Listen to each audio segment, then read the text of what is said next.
শেখ আমি বিয়ে করেছি, বিয়েতে মেয়ের বাবা রাজি ছিল না। মেয়ের মামা অভিভাবক হয়ে বিয়ে দিয়েছে।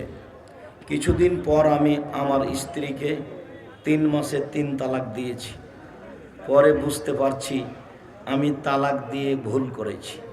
মেয়ের বাবার অনুমতি ছাড়া যদি বিয়ে বাতিল হয় তাহলে তালাক হলো কি না জানতে চাই। তোমার তালাক হয়নি, বিবাহ হয়নি, তালাকও হয়নি, জাহান্নামের পথ বাছাই করেছ।